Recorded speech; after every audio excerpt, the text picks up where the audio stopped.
Great. Are we live? Mm-hmm. Recording and all that? Yep. Great. All right. Welcome everyone to the March 12th Zoning Committee ZOCO meeting. We will be holding this hybrid public meeting with which enables remote electronic participation as legally authorized by the Code of Virginia per Planning Commission's electronic meeting policy adopted on July 7, 2022.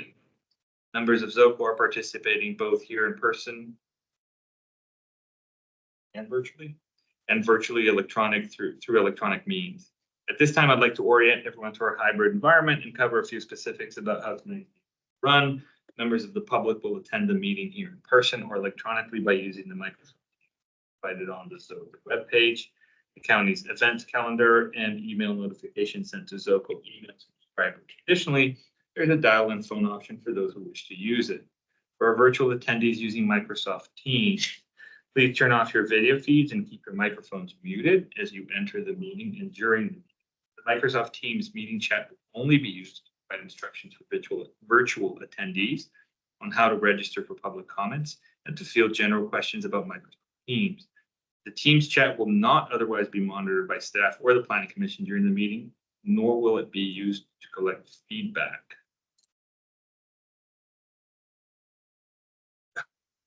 We have any virtual participants right now? There's one. two number. Okay, Yeah. I'll keep going then. Unlike the Planning Commission's regular meetings, ZOCO agenda items are not public hearings, therefore public comments is at ZOCO's shared discretion after the committee discussion is concluded. Public comments can be provided by people attending in person and virtually. For in-person attendees, indicate on the meeting sign-in sheet that you would like to provide public feedback. For virtual attendees, indicate in the Teams chat that you would like to provide public comment and your name will be added to the list of speakers. As a reminder, you can always provide written comments via the link that is provided in the Teams chat and on ZOCO's website. All written comments, whether on paper or online, will be shared with the Planning Commission and posted to the ZOCO page for viewing. All comments received as of noon today have already been shared with ZOCO. I will call for speakers at the end of the meeting, and I will ask Mr. Rogers to let me know if we have virtual attendees who would like to provide comment. Mr. Rogers will acknowledge speakers in the Teams chat. Members on the public attending virtually will first, followed by the in-person attendees. When virtual attendees are called upon to speak, you must unmute yourself by clicking on the microphone icon that is located on the meeting command bar. The moderator does not have the ability to unmute you. Lastly, this is a public forum. Today's meeting will be recorded and posted to the county website. All information associated with today's meeting, whether written or spoken, is subject to the Freedom of Information Act requirements. Great. I think that is all of our comments. I'm Leo Sarley of the Planning Commission, and this is the ZOCO meeting. Introduction. Sorry, we're doing introduction. I'm Val Weiner. I am a commercial development specialist with Arlington Development. I'm here to present on the first two. Jill Lantelme, Planning Commission. Ian Bagley, Planning Commission. Peter Robertson, Planning Commission. Jill Hunker with CPHD. Nick Rogers, also with CPHD. Okay, and any online members of the Planning Commission? There's Emily. one.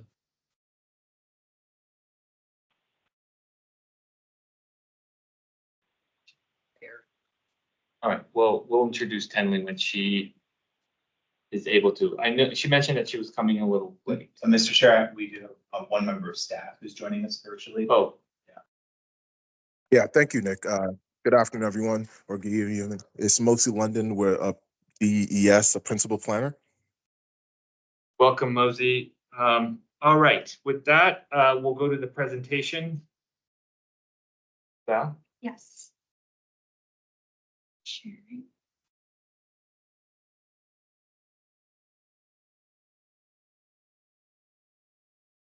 Okay. So you took some of my opening lines there. Hello, everyone. My name is Val Weiner, commercial development specialist with AED, and I'm here to discuss parking-related updates to the zoning ordinance. Does that look okay like that? Is that all right? I can share the voice too if needed. As mentioned, Mosi is here virtually to provide answers to more specific technical questions you may have. He and others in DES, planning, zoning, and the county attorney's office have all helped shape the regulations that I will outline tonight.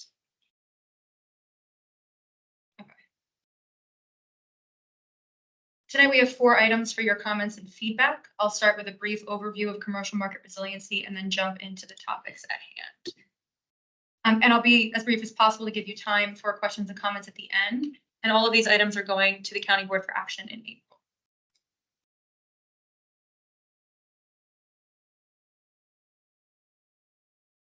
So the pandemic highlighted that Arlington's commercial markets are vulnerable and foundationally changed the way people work and what office looks like. The Commercial Market Resiliency Initiative was initiated to identify regulatory or policy-based opportunities that could better support resiliency to future economic shifts, as the commercial tax base plays a significant role in Arlington's financial health and capacity to provide services and placemaking.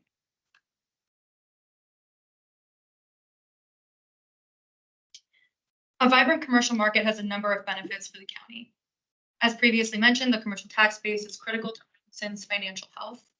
When taxes are split evenly between commercial and residential, commercial taxes help to subsidize the residential tax burdens, making Arlington a more attractive place to live. These taxes also provide funds for critical services, programming, and placemaking efforts for the community. In addition to taxes, there are also indirect financial repercussions to vacant and downsized office space. Office vacancy, the ratio of empty to total available office space, is now 21.7%, up from 15.4% in 2019 across the county. These vacancies, coupled with offices downsizing and shifting to work from home post-pandemic, result in both lower commercial taxes and a less vibrant commercial core, driven also by fewer people around during the day to spend money on lunch, coffee, and shopping throughout Arlington, which then threatens our neighborhood retail. Rethinking how we regulate development of new projects, reposition existing projects, and regulate topics like parking is critical to becoming nimbler to economic and social shifts. The following proposed changes help work toward these goals by addressing outdated parking regulations that can prohibit businesses from filling vacant space, while also taking incremental steps toward larger shifts in how we regulate parking. And I really want to emphasize that this is only the beginning of what we're trying to do. These items are us trying to add flexibility under our current system with the hope that eventually we take a look at the whole system in its entirety. Okay. Our first item on the agenda is on-site shared parking, and we'll run through all the items and then allow you to. This is not going to work. That's too small. Give me a quick second. That's crazy. Okay, stop sharing, and we are going to try something else.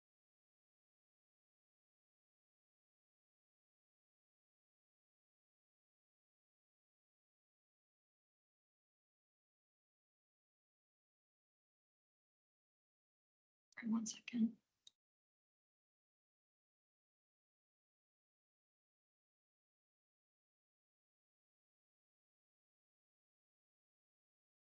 I'm so sorry. One second. I'm trying to figure this out.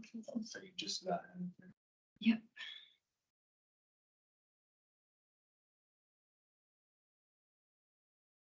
Better? yes. Yeah. And I can zoom in on, we can go back and zoom in on any slide. That's not crazy. Okay, well, I'll go through this. Do people want me to zoom in? No, that's, I can read it. Is this okay? It's good. It's like an eye exam, I'm sorry. Okay, so the first item on the agenda is on-site shared parking. Here we are solving for the case where there is a change of use in what we're calling a neighborhood center, or what you would more colloquially refer to as a retail strip or a strip center. The new use and in a change of use in this building or development type has a more restrictive parking ratio than what was there previously. Currently, the zoning ordinance does not take shared lots into consideration for existing development and parks each use based on individual ratios. So the square footage of the new use or new business would be limited by the number of parking spaces available in the lot, because it has to be retrofit into the space. There are cases when a business may even sign a lease before knowing that the parking may limit the size of their business and entirely change their business model. This approach to regulation also ignores how consumers use shared lots. Shared lots can compensate for shifts in demand for each business based on time of day, and consumers usually don't know which spots are associated with each individual business. In this case, we're questioning whether the parking minimum approach makes sense for this type of development. And for context, some examples of this type of development are along Langston Boulevard and Columbia Pike. They, in most cases, abut residential neighborhoods, and they range from about 50 to 125 square feet gross floor area. And they include a variety of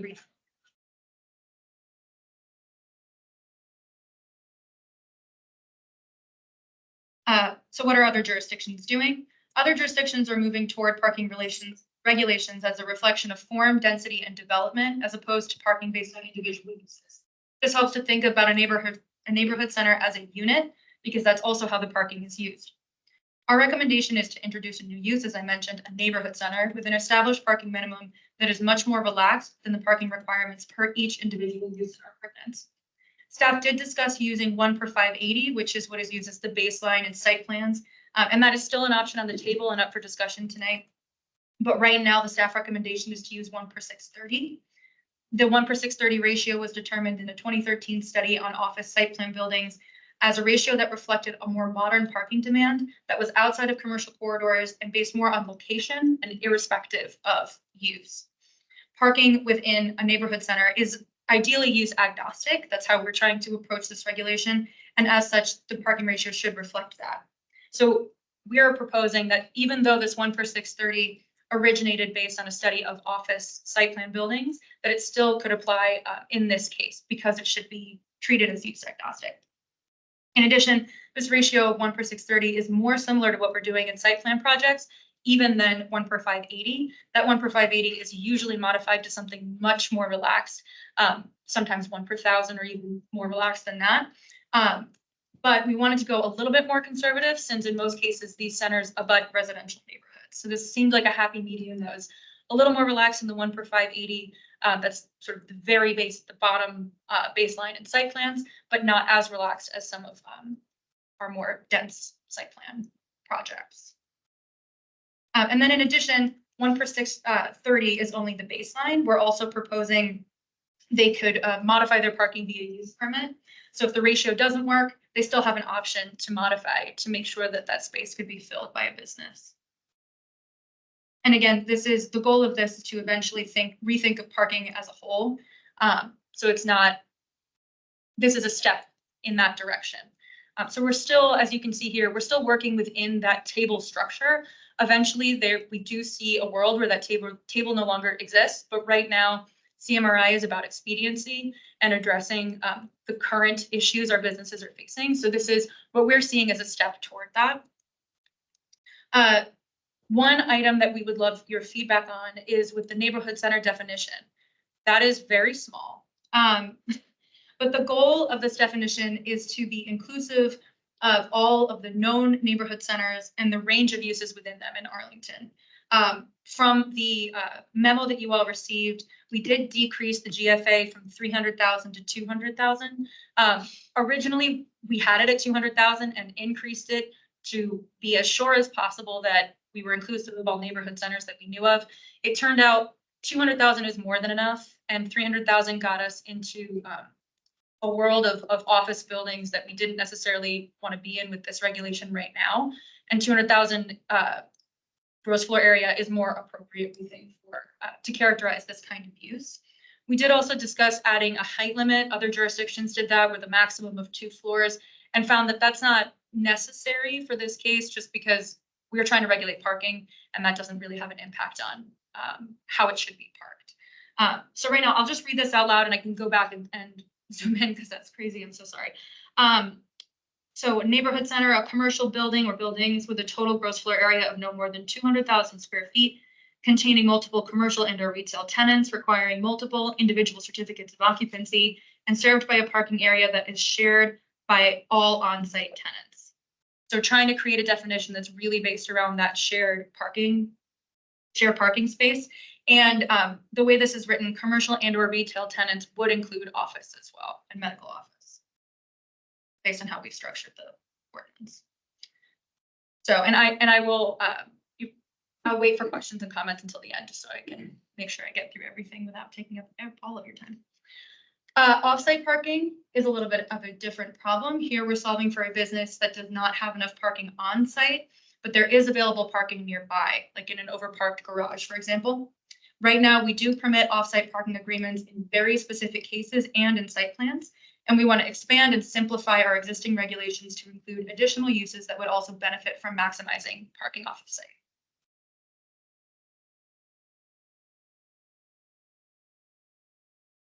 Off-site parking regulations and agreements are common in nearby jurisdictions, and for reference, our county policies show significant support for off-site agreements throughout our commercial corridors. Some nearby jurisdictions have created a parking demand table that outlines how much demand each use requires for parking throughout the day. Staff did discuss that option and decided against it to allow ourselves some more dynamism in responding to changing transportation patterns over time. So we wouldn't have to continually update a table. We want to be able to give staff the option to continue to do research on their own and provide the most up-to-date feedback.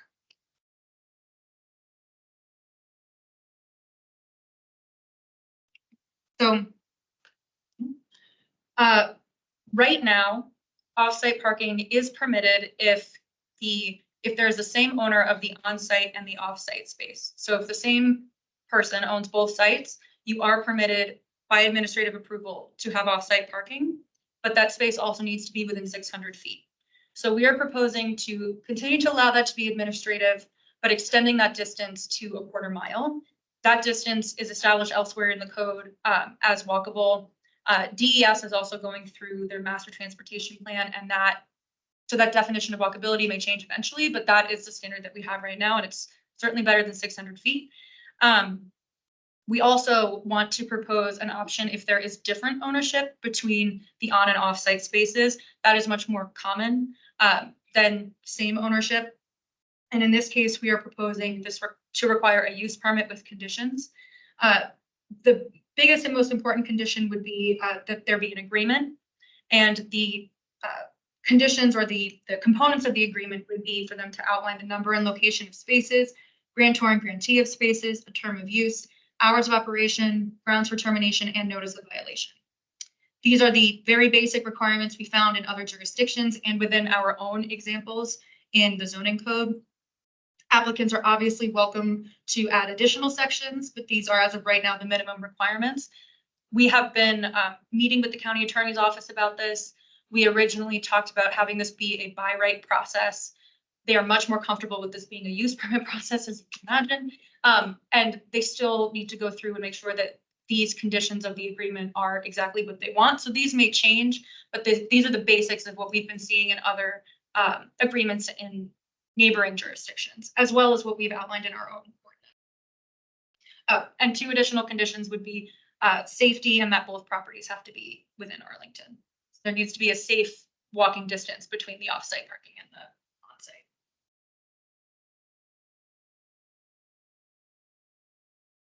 Okay, switching it up a little bit to athletic and health clubs. The current ratio for athletic and health clubs is significantly outdated and more restrictive than how we regulate some of our other uses that are similar, like outdoor recreation, and when compared to what other jurisdictions are doing, which is closer to our general commercial rate. In addition, gyms are most frequently in site plan buildings, and the parking ratio is often amended. This shows that even for by right scenarios, the ratio is no longer appropriate for this use if it is consistently being amended for site plan projects, which are common in Arlington.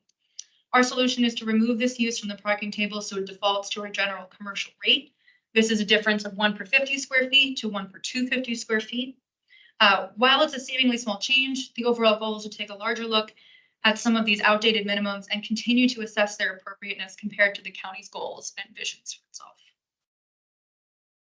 And this gym actually varies. This isn't a great photo, but they are an example of a business that was unable to maximize all of the square footage of the building because there was not sufficient parking on site. So they would be able, as far as I understand, to fully maximize the square footage of that building with the more relaxed parking ratio.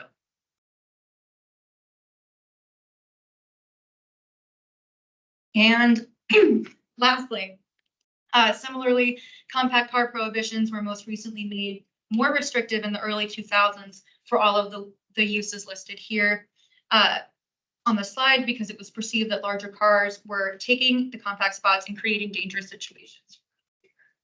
Today, staff has noted that since then, prohibitions on something like compact cars does not make parking any less dangerous, but it does potentially limit a business's capacity to fill vacant space. Compact car spaces can give flexibility, for example, to a business to meet parking requirements by restriping the lot, for example. It is also often modified through the site plan process. And so similar to the previous proposal, this would remove one additional amendment needed in that discussion. We are not suggesting, as of right now, changing the permitted percentage of compact cars. Right now, that's capped at 15%. So not all spaces can be compact. We're not suggesting that here with this proposal. We're just allowing that these uses, hospitals, hospital-related medical and healthcare facilities, medical office, and retail and service uses, be able to take advantage of compact spaces to meet their parking minimums.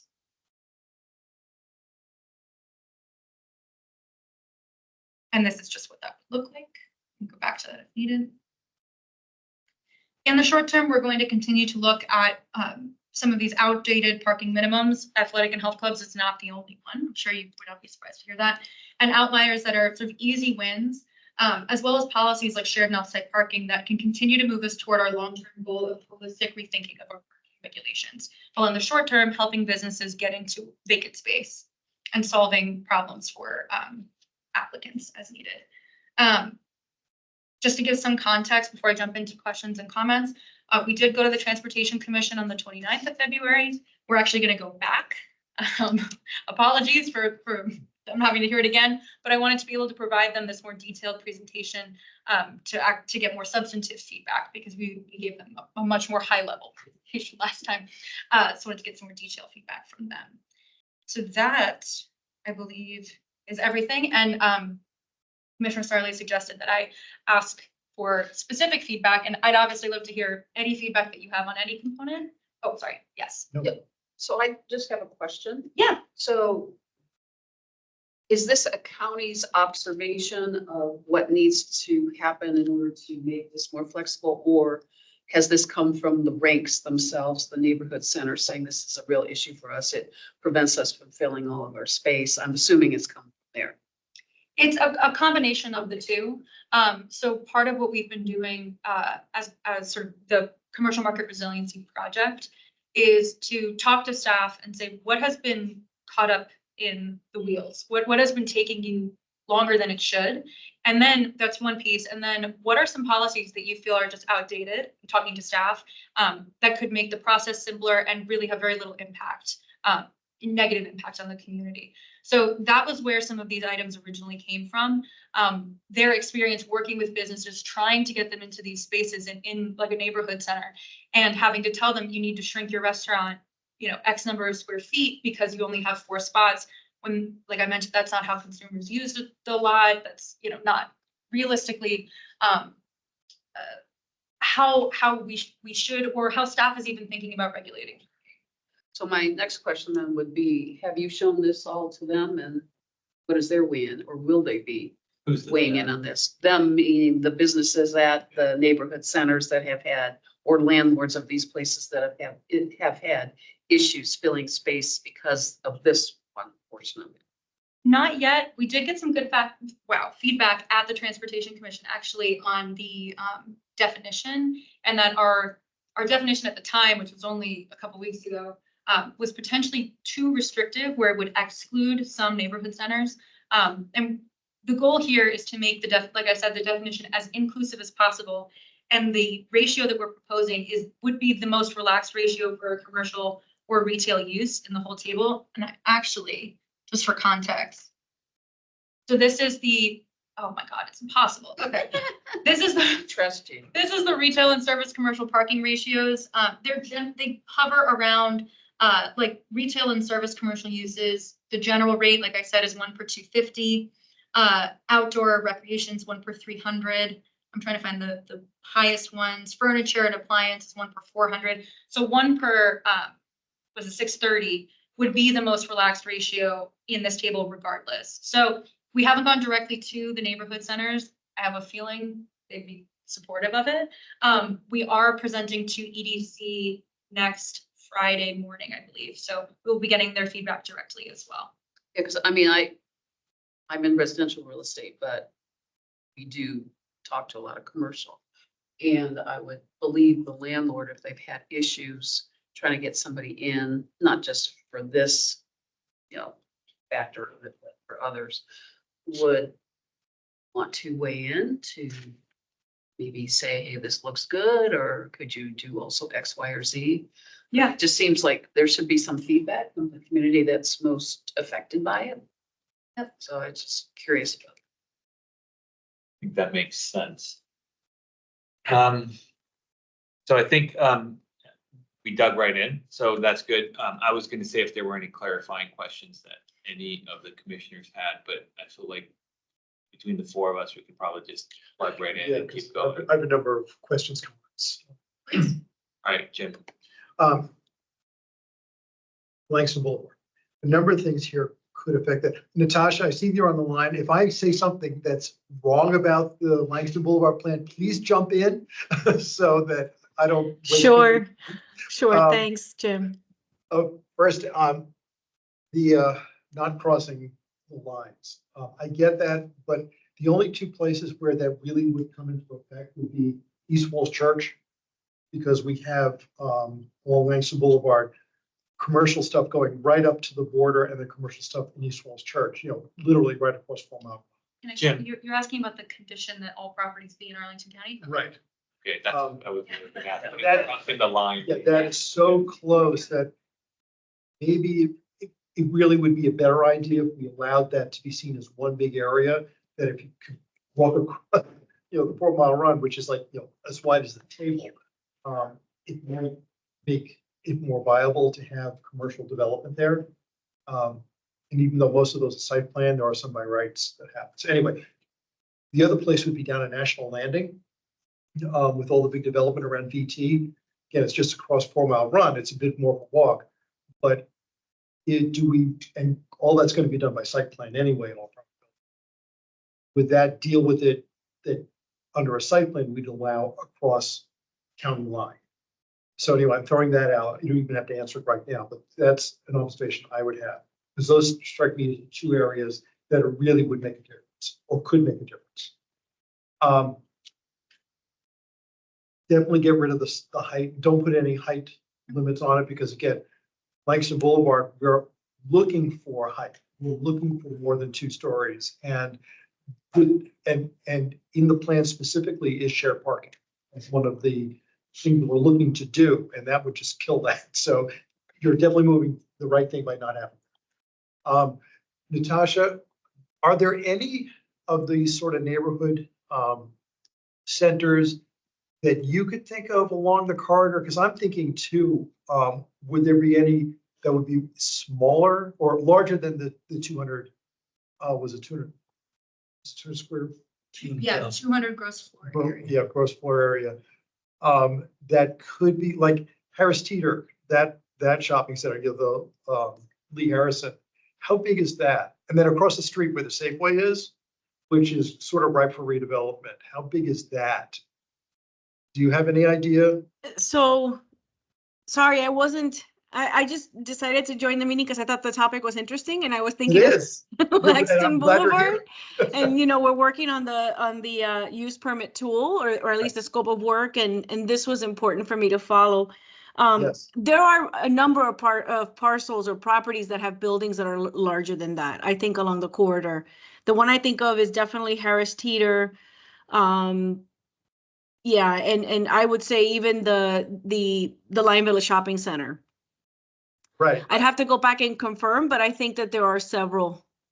Now, those would be site plan in all probability, though we are, as you said, you're looking at use permit options also.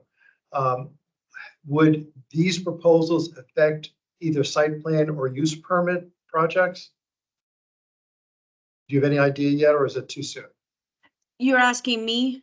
Yeah, So I don't know. Yeah, it's definitely too soon. I was here Okay. to, again, listen to see what they were proposing. I think what they're Yeah. proposing is great. It would support everything we want to do on Langston. Hey, Jim, I think Take notes. information. I'd like to turn things over to Ms. Weiner, who just through getting familiar with a few of the neighborhood centers may have an answer to that size question. Okay, great.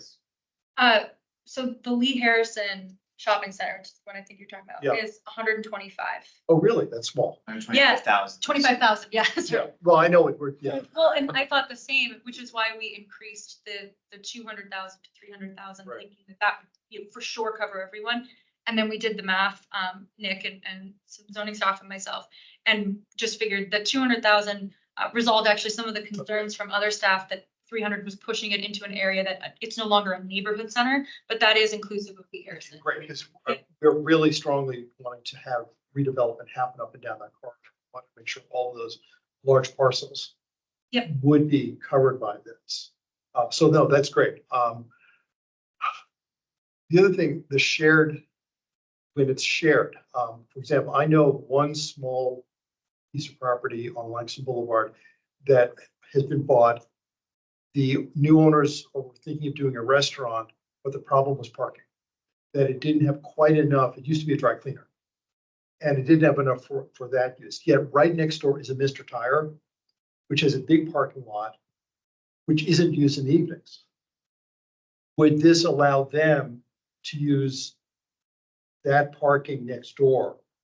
Because the hours are different. Now, during the day, it may not be that practical, but in the evening, it would be. So do we have a time thing where we could do shared parking for part of the day that would then allow that use to happen on the main property? Yes, so that is part of the,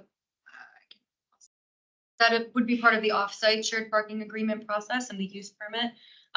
That's in large part why we left it as a use permit, because we did actually look, and Mosi can talk about this further too, previously at different tools that other jurisdictions use to calculate that the hours where you can share the parking, the differences in demand.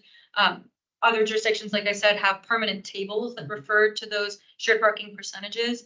And we decided that we'd like to give staff like Mosi and others in DES the flexibility to change that tool and to find the most appropriate and modern, most recent one to use. So the data is current. So yes, and that would be something that Mosi and his team would review. Okay, great. What I'd like to see with this is as much flexibility as possible, that even when we have these particular numbers, if somebody came in with a rational proposal, that we could somehow modify it to allow a use that wouldn't have the externalities that we're obviously concerned about. And I'm not sure how to do that or whether it really is a problem, but I'm just trying to, I'm trying to go the same way you are. We're trying to make it as easy as possible for someone to fill their space. I know this came up with Transportation Commission with special site plan buildings, that when it's built, we have a parking ratio of X minus a certain amount, which is way smaller than what the zoning ordinance says, which is what we're, our comp plan pushes that, we all want it, we all think it's good. Then the use changes. They have a big empty space. Somebody comes in and wants to build a gym, and we go, oh, too bad, the building's too small. You're parking, you don't have enough parking for a gym. Now, this doesn't cover site plans. Is there a way we could somehow say, once the parking's there, we don't care what you put in it. Once the site plan building is built, we don't care what the use is anymore. That's up to the market. That's up to the owners and the retailers to figure out whether they have enough parking to make it viable. And again, these are all buildings, these site plan buildings are all rarely in neighborhoods, they're in the corridors. So I'll first say and I should have said this at the beginning, the focus of these updates is on our more by right developments than it is site plan. I do think the opportunity for that is still there, making it easier for a change of use in site plan building. I don't know, Jill or Mosi, if you had other thoughts on that, but these particular proposals are meant for by right development. I don't think that excludes them from helping in that case, though, once the building is actually built. Yeah. And helping for a change of use. Wanted to give Mosi a chance to talk after you, Jill. So you go first, then Mosi, you're next. Sure, and jump in, Mosi, if I completely botch this. But I think in the past, because the project is approved with a very specific ratio for the entirety of the building, that provided that the uses that were considered were approved uses as part of the site plan project, they can go in there. That's what makes me a bit nervous, because nobody anticipated, let's say, that there's going to be a daycare center or that there'd be a gym in the building, or a commercial gym, other than just something for the tenants. And all of a sudden, a big restaurant goes under and they have this big vacant space, or CVS moves out, they have a big space. And some gym operator, Golds, comes and says, we'd love to put a gym here. Well, that wasn't contemplated originally. you know, it's like, that's why I wanted to have the flexibility that uses that may not have been considered when the building was built could very well fit in really well to the building footprint. Sure, so again, I think typically, because it's been considered like a service commercial use at gym is a personal service. Okay, It's so you're sort of- looking at it broad. It's broadly, Rather yeah. than just specific uses. Correct, Okay, correct. good. And then the application can be as such. You've probably seen even like daycare, use permits coming forward for childcare uses within our site plan buildings. The discussion really isn't basis per se. Discussion is often around how are you managing the drop-offs and the pickups, site circulation. Okay, So so, most agent, feel free to jump in if I'm spewing Yeah, incorrect. I think, no, I think this all aligns, and I think with the current site plan process, we do have the ability to adjust for those type of conditions. One that I just reviewed today is 3084 is the Wilson Boulevard, which is the Staples location. That's going to be a daycare, and one of the considerations is that in terms of the requirement of the number of spaces, they have to have 15, but because of the drive aisle width being 23 feet, they're not going to be able to meet that. So there are conditions through the site plan process that allows them to have non-conforming parking spaces. So I think with site plan process, we're able to adjust for a lot of those conditions and come to agreement. I think for existing buildings going into the use type, that becomes the hard part. So with the amendments that are proposed, it does create that opportunity for other uses to come into the space, but then still with the use permit, we'll be able to review those accordingly. So I don't think it resolves all the problems, but it does give an opportunity for staff to review and take into consideration some of those unique situations. Thank you, Mosley. thank you. Yeah, this is a great program. I mean, definitely I'm 100% behind it. I just want to make sure it goes as far as possible because parking ends up screwing up so much and Right. interfering with our ability to do so many things. Yeah, I think in our meeting earlier today, I was sort of on the same vein. I think today we're trying to keep it a little bit contained into what you guys are trying to achieve. But I associate myself with Commissioner Lantelmi's that this needs to be sort of projected and we need to keep sort of chipping away at this to make it so that these businesses have a viability, right, that is being hindered by parking. Commissioner Guevara joined us, so I just wanted to make sure that she's acknowledged as having joined the meeting and participating in the conversation. Any other comments or questions? Okay, I have a few questions. So, and this is just for my edification. Are all parking requirements square foot based, or do we have some uses that are based on like? That feels like a beautiful leading question. No, it is not. And it is actually, so restaurants in particular are parked based on seats, which is a significant issue in the case of like a neighborhood center, because they're effectively parked backward. So I'm not gonna be able to do all this math in my head, but if they're parked one space per 6 seats. If there are only 2 spaces left in a shared parking lot, they're only allowed 12 seats in the restaurant. That's sort of, so that's true for all uses, but in the case of restaurants, they're parked by seats. So their business is limited based on what is left in the lot. In this case, what we've written into this proposal is that the parking ratio for the neighborhood center would supersede all other ratios for any use going into that center. No longer seats for restaurants. No. Yay. That's right. And that's the goal, is to move us towards thinking about parking based on the building form or the density of the area or the location that it's in, rather than parking it based on seats. Thank you for that wonderful question. Great, well, yeah, so that's on your radar and that's all I Yes. wanted to do. Hi, Commissioner Tenley joined us now, so have a full quorum and then some. The other question that I had was this notion of safety, which I, am a strong supporter of the notion of pedestrian safety, but like as a developer, how would I know the definition of safety and, can we provide that in an easy and effective way so that they can not have lengthy conversations? Right. So the way it's written right now, and I think I'll just say it verbally, text is learn that now. The way it's currently written in the ordinance, where it permits off-site parking for same ownership, there is a condition on safety that says such space shall be conveniently usable without causing unreasonable hazard to pedestrians, hazard to vehicular traffic, traffic congestion, interference with safe and convenient access to other parking areas in the vicinity, detriment to the appropriate use of business property in the vicinity, detriment to any residential neighborhood. That's a lot of Right. items, but this is something that Mosi and his team see often, these sort of safety requirements. So this, I believe this is something that can start. What are the county's expectations of safety based on these admittedly somewhat vague Right, guidelines? right. Because I think the implementation part becomes a little tricky, like if you have to cross Route 66, right? Like that's clearly an unsafe situation, even if it's like 200 feet away or something like that. So I think that's where maybe I'm gonna stop. This is gonna get way too Mr. complicated. Chair, Yes, sir. I'd also like to point out that what the crux of what Val has presented, the proposal would require the county board to act through a use permit.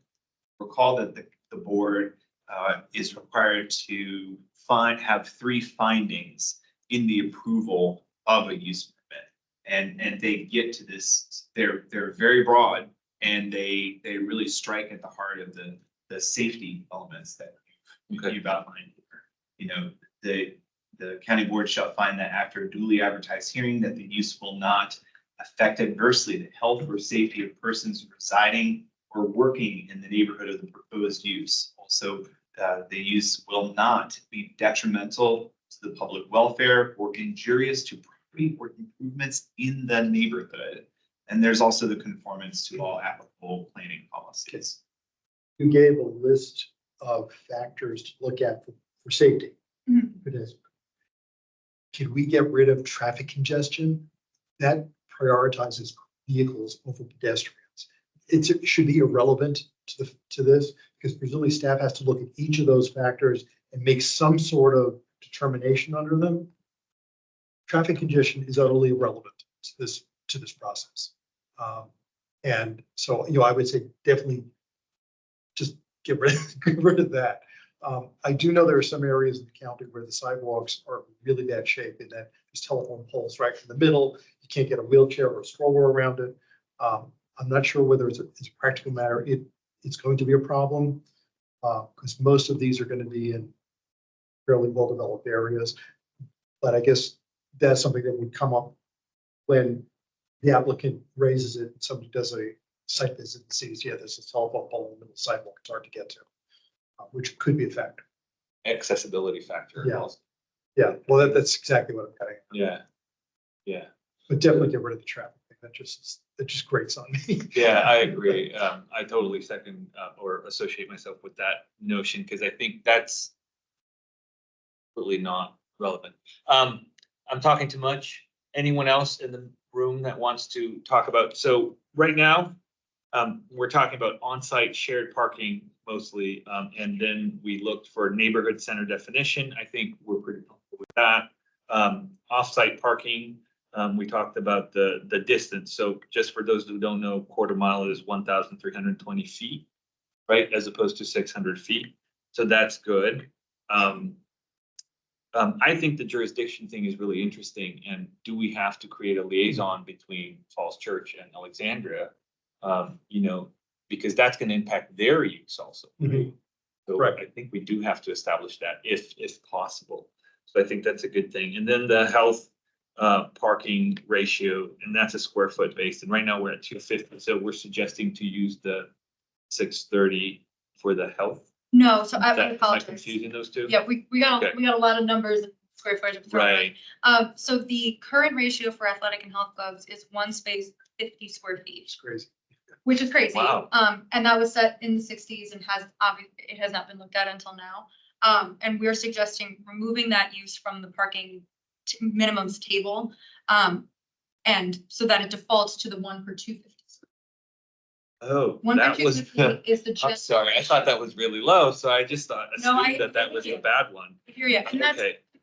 I want to just reiterate, that is something that long-term, we're going to take a look at the table. We have quite a few members of staff in DES and CPHD and others that feel ready to really start taking this on. We still have to scope out that work. That's a much longer process and public engagement endeavor. So in the meantime, like I said, we're going to be taking a look individually at each one of these and seeing which ones we can knock off. Yeah, the sooner the better. You know, we've become so much moving away from vehicle orientation that the whole parking ratios are just crazy at this point. So having a larger look at it and trying to chunk things so we don't have specific use numbers, because those are we're almost always just pulled out of thin air when they were created in the first place. That they have no basis for them. So the more we can get rid of those and go to either no minimums or having the parking maximum is the way to go, because presumably these retailers, these property owners are smart enough to know what would work for their businesses and their properties rather than our substituting our judgment on it. So, you know, I'd advocate to let them deal with it. Let's step out of that business to the extent we possibly can. Great. Great. Thank you, Commissioner Lantelmi. Any other comments or questions? So just to review the agenda items here. Wait. We had the flexibility for shared offsite parking, and then we had the parking for athletic clubs the compact parking for health-related and retail uses. We haven't quite discussed that. Does anybody have any concerns about raising, which I'm still a little shocked at 15%? Well, that's not changing. The 15%, which is not changing right now. Okay, That's still on the table for the future. What we're doing is getting rid of the prohibitions on compact cars for the hospitals, hospital-related medical and healthcare facilities, right. retail service. But we did talk earlier about that 15%, and I know Mosi and I, DES staff have talked about that as a potential next step. Which strikes me, as Commissioner Lantelmi was saying, we should go towards a minimum in a standard spot, and if you want to make bigger spots, fine. But again, okay, so we're only removing, or we're only allowing health services to have access to the 15% Yes. compact parking spot. Yes. Does anyone have any thoughts or concerns or comments on that? So it's odd that it's just the health providers. How does this work with other uses retailers? Do they have any minimums or? So right now, right now, compact car spaces are prohibited for hospitals, hospital-related medical and healthcare facilities, medical office, and retail and service uses.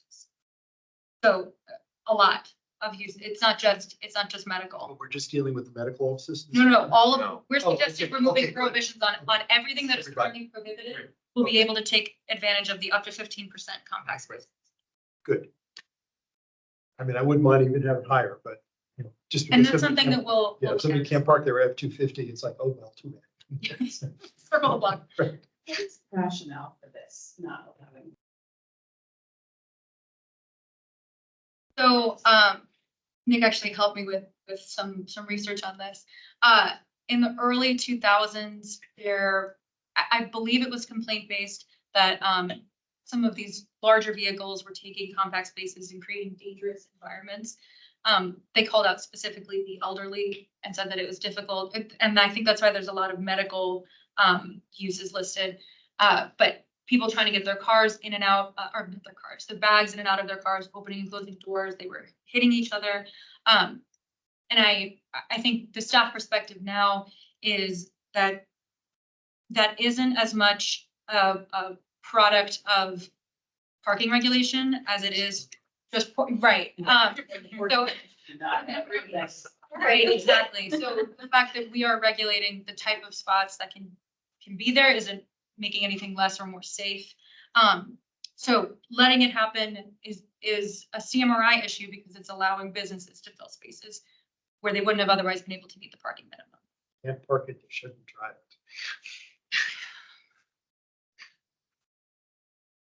Right, and we continue to have those parking minimums, which of course is part of the other part of the conversation. Okay, anyone else? All right. Do we have any public speakers? Not even 8 o'clock.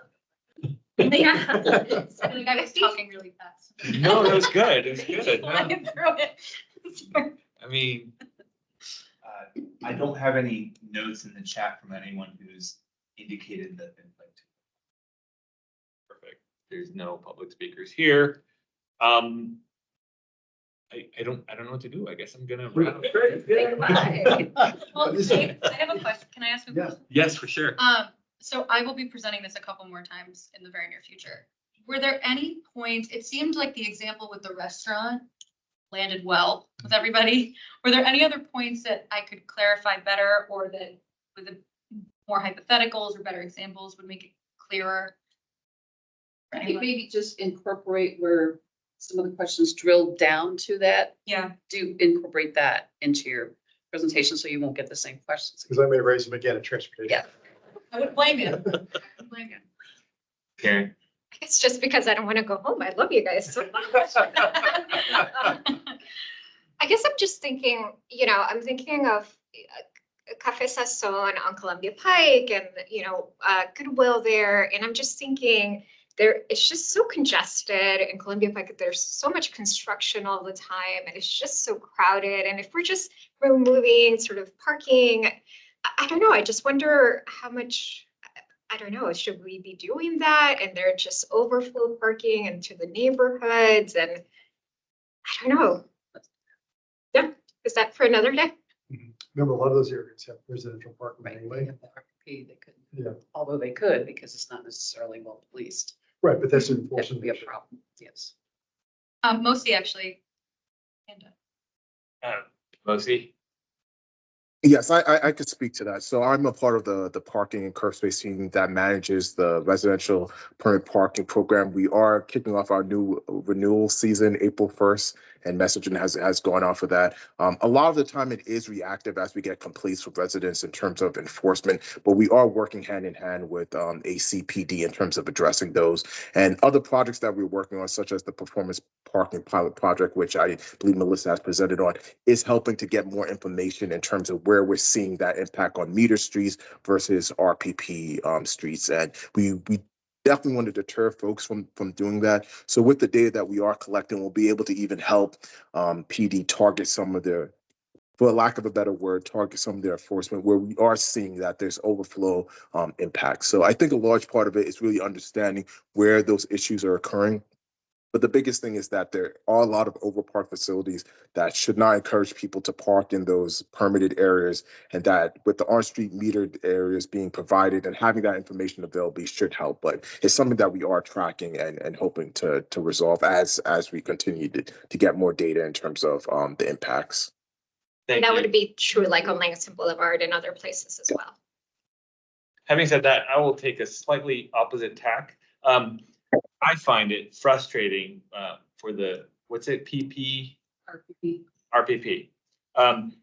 That is so exclusive. So I was just telling you of an incident that happened to me this weekend where there was all this paved parking that was free, but I couldn't park anywhere, and it had all these signs and all these towing threats, but it's, 9:30 in the morning, the streets are completely empty and nobody can park there. So I think like if we could do all RPPs be like 1 hour or permit or something like that, because then it would allow for these like momentary, like I just needed to pick up a lock. So I just needed to park somewhere, but I couldn't.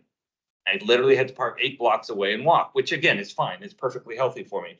But I think there's a little bit of this sort of paved surfaces, right, that are being not used during the day and or at night, depending on where you are, and they're just creating runoff problems. And, I understand that people don't want permanent parking and like RVs and or 8-hour parking in front of their house. I get it. But I think, having this solely permit thing is something that just rubs me the wrong way, to be completely honest. Having said that, I think the concern along Columbia Pike or these centers, I think that's a little bit of a bigger discussion than what we're gonna have tonight, but I will caveat that or put my 2 cents in that I think that's where we really need to start emphasizing public transportation and have a really reliable and really robust public transportation and make it painful to park, frankly, because that's how people will start jumping on the bus instead of, jumping on their car. Having said that, I'm sure there's a bunch of people that completely disagree with me and would love to argue with me, but I think, just for the sake of starting a conversation at our next ZOCO meeting, which, will be scheduled later on. Anything else before I get off my soapbox? Everybody good? Wow, okay. 7:56. I feel awkward closing the meeting so early, Oh, but it's okay. I think we've covered everything, right? Do we have a hand up? Well, she's just gonna catch the wrap up. Sorry. I think that's it. I don't have any other comments. If anyone has any last final comments, this meeting is hereby adjourned. Thank you. And before we start chatting, let's make sure the recording machine